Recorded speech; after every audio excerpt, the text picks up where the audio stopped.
जय हिंद प्यारे बच्चों। आज है सुप्रभात। कक्षा 5 के बच्चे ध्यान देंगे।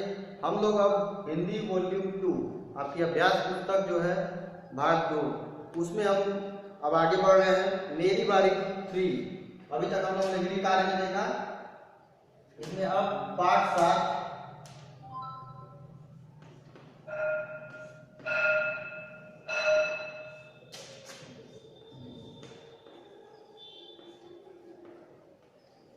एक नई सोच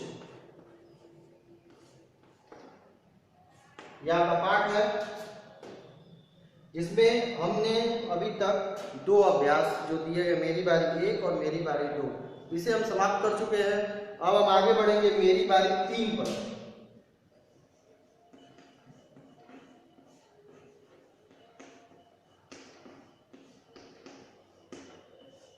मेरी बारी 3 इसमें दिए गए विराम चिन्हों से संबंधित दो वाक्य बनाने हैं आपको।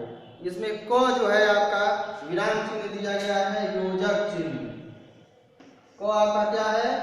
योजक चिन्ह। योजक चिन्ह। योजक चिन्ह। और उसके बाद आपका दिया गया है ख। ख है आपका लाघव चिन्ह। लाघव चिन्ह।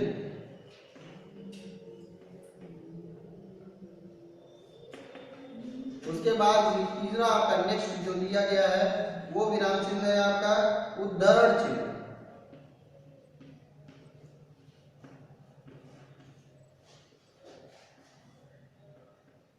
उद्धरण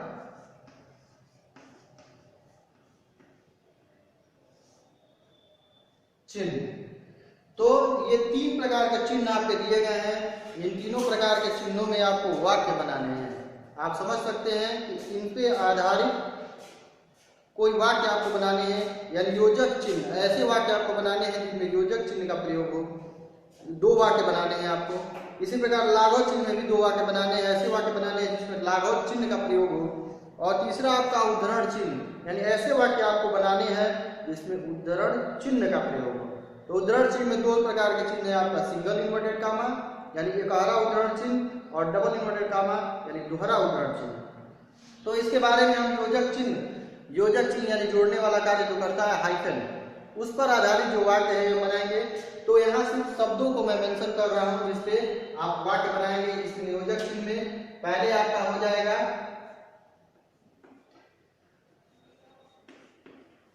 माता और पिता। ठीक है, इसमें पहला आपका हो गया शब्द माता पिता। इस पर आधारित आपको कोई एक वाक्य बनाना होगा। दूसरा जो शब्द है दिन रात। दिन रात, ये भी आपका दूसरे प्रकार का वाक्य हो गया। हम देखेंगे कि दोनों में योजक चिन्ह है। माता पिता में भी योजक चिन्ह है और दिन रात में भी योजक चिन्ह है। आपको शब्द मिल गया। अब इस शब्द पर आपको एक पूरा वाक्य बनाना है। जैसे मान लीजिए पहला वाक्य है, ये मैं आपको बता दे रहा हूँ। दूसरा वाक्य आपको पूरा करना होगा, क्योंकि ये अभ्यास पुस्तिका है और अभ्यास पुस्तिका यानी प्रैक्टिस बुक आपको ही करना है, विद्यार्थियों को ही करना है। इसमें पहला जो आपका है वो वाक्य मैं बना के बता रहा हूँ माता पिता। तो इसमें एक वाक्य आप बना सकते हैं, हमें अपने माता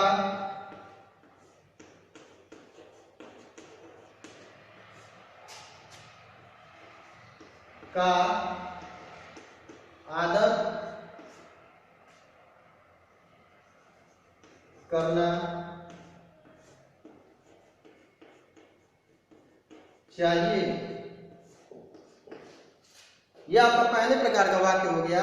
हमें अपने माता पिता का आदर करना चाहिए, उनकी रिस्पेक्ट करना चाहिए, उनका सम्मान करना चाहिए। तो माता पिता पर मैंने एक वाक्य बना दिया। दूसरा वाक्य दिन रात पर आपको बनाना है। दिन रात में कुछ भी हो सकता है, वह दिन रात परिश्रम करके पढ़ाई पूरी की या दिन रात कठिन मेहनत करता है। इस प्रकार के वाक्य आपको बनाने होंगे। दूसरा है आपका लाघव चिन्ह। तो लाघव चिन्ह में पहला आपका बन सकता है, लाघव चिन्ह का जो शब्द है वो हो सकता है डॉक्टर। डॉक्टर के बारे में आप लिख कर वाक्य बना सकते हैं। दूसरा आप लिख सकते हैं प्रोफेसर। प्रोफेसर यानी टीचर, लेक्चरर जो भी हो, प्रोफेसर। तो डॉक्टर और प्रोफेसर पे आपको वाक्य बनाना होगा। डॉक्टर के बारे में कोई आप पूरा कंप्लीट सेंटेंस बनाएंगे कि डॉक्टर कल रात को, या डॉक्टर का जो भी नाम है, डॉक्टर ये, डॉक्टर वो, जो भी एज एनी नेम, कोई भी नाम हो उनका, तो उनका नाम लिखकर आगे डॉक्टर लगाकर आप एक कंप्लीट वाक्य बनाएंगे। प्रोफेसर जो भी हो जिनके आगे प्रोफेसर नाम के आगे लगाकर आप एक कंप्लीट वाक्य बनाएंगे। और इसी प्रकार उद्धरण चिन्ह में, उद्धरण चिन्ह में पहला आपका उदाहरण हो जाएगा, मान लीजिए रामचरितमानस। राम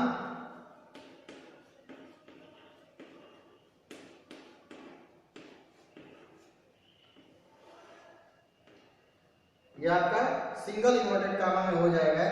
यानी कोई भी प्रसिद्ध वस्तु, पुस्तक या जगह या कोई नाम जिसका हम सिंगल इन्वर्टेड कामा प्रयोग करते हैं, रामचरितमानस, और उसके पश्चात क्या है, उसके पश्चात कोई अन्य प्रसिद्ध वस्तु, जैसे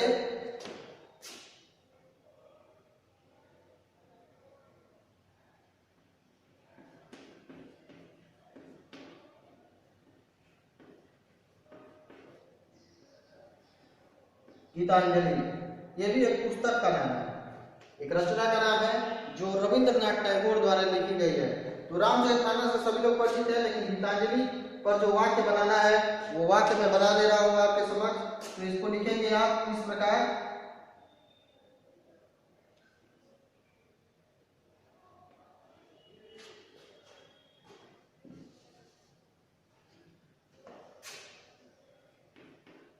टैगोर यानी रविंद्रनाथ टैगोर, टैगोर जी की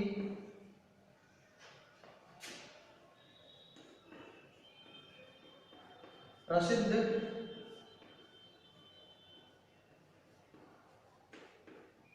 रचना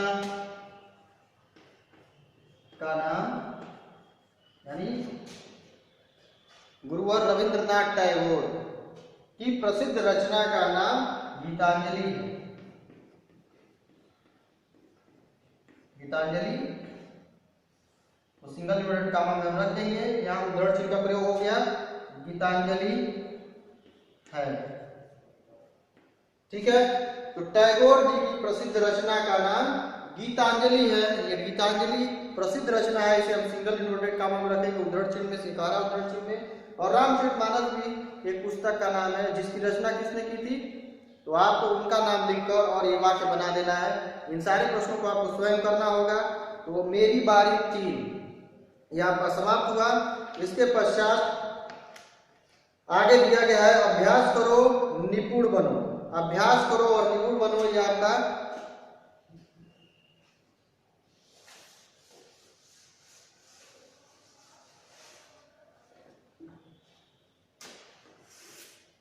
गृह कार्य में है।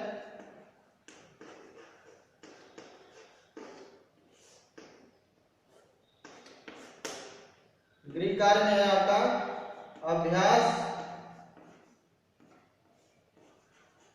करो निपुण बनो। निपुण बनो, ये गृह कार्य आपको स्वयं करना है। जो पाठ पढ़ाया गया है उस पर आधारित ये पहला है आपका। इसमें रिक्त स्थान भरना है आपको। तो आपने जो पढ़ा है उसके बारे में, उन्हीं चीजों के बारे में इसमें दिया गया है। जिसमें बीच में कोई शब्द हटा दिया गया है, उस खाली जगहों में आप पढ़े गए पाठ के अनुसार सही शब्द का चयन कर उस रिक्त स्थान में भरेंगे। इसमें दिया गया है जिन शब्दों का उच्चारण लगभग एक सा होता है परंतु उनके अर्थ अलग अलग होते हैं, वे शब्द कहलाते हैं। कौन से शब्द? ये आप पाठ 7 यानी एक नई सोच में व्याकरण संभाग में पढ़ चुके हैं। उसी पर आधारित ये परिभाषा है। इस परिभाषा को आपको सही करना है, पूरा कर कर भरना है। दूसरा है आपका श्रम श्रुति भिन्नार्थक शब्दों के अर्थ लिखना है। अचल, ये सभी लोग जानते हैं अचल किसका पर्यायवाची है, तो उसका अर्थ आपको लिख देना है। अचला किसके लिए बोला जाता है, किसके लिए उपयोग में लाया जाता है, किसको संबोधित किया जाता है, तो अचला किसके लिए समानार्थी है, पर्यायवाची है, उसका नाम आप लिख देंगे। तीसरा है आपका रिक्त स्थान भरिए, किसी बड़े पद या शब्द को संक्षिप्त में दिखाने के लिए लगाते हैं, ये विराम चिन्हों का है।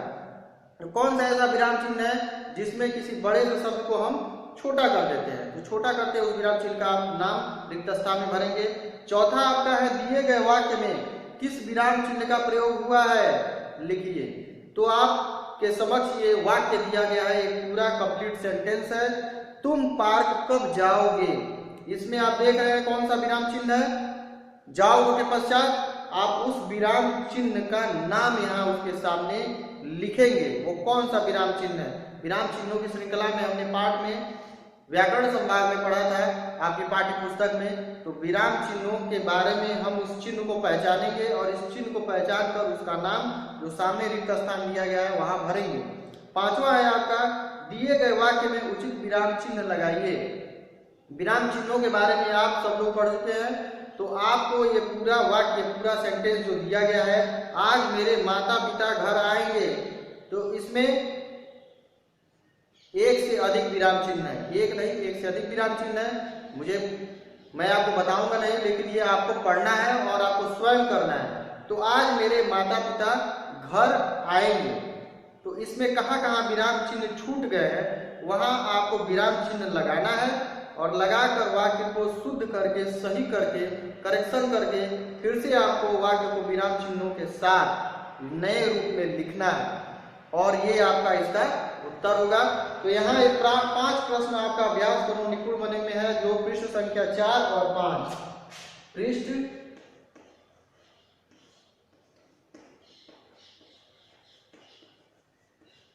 संख्या 4 और 5, इन 2 पृष्ठों में आपको करना है, आपका होमवर्क करना है। पृष्ठ संख्या 4 यानी पेज नंबर 4 और 5 आपका होमवर्क है। तो अभी के लिए हमारी कक्षा समाप्त। अगले कक्षा में हम अगले अभ्यास प्रश्नों की ओर बढ़ेंगे, अगले पाठ की ओर बढ़ेंगे, तब आप इन प्रश्नों को हल करेंगे और हल करने के पश्चात अपनी उत्तर पुस्तिका यानी नोटबुक को विद्यालय भेजिए ताकि उन्हें ससमय चेक करके आपको वापस लौटाया जा सके। अभी के लिए आपकी कक्षा समाप्त।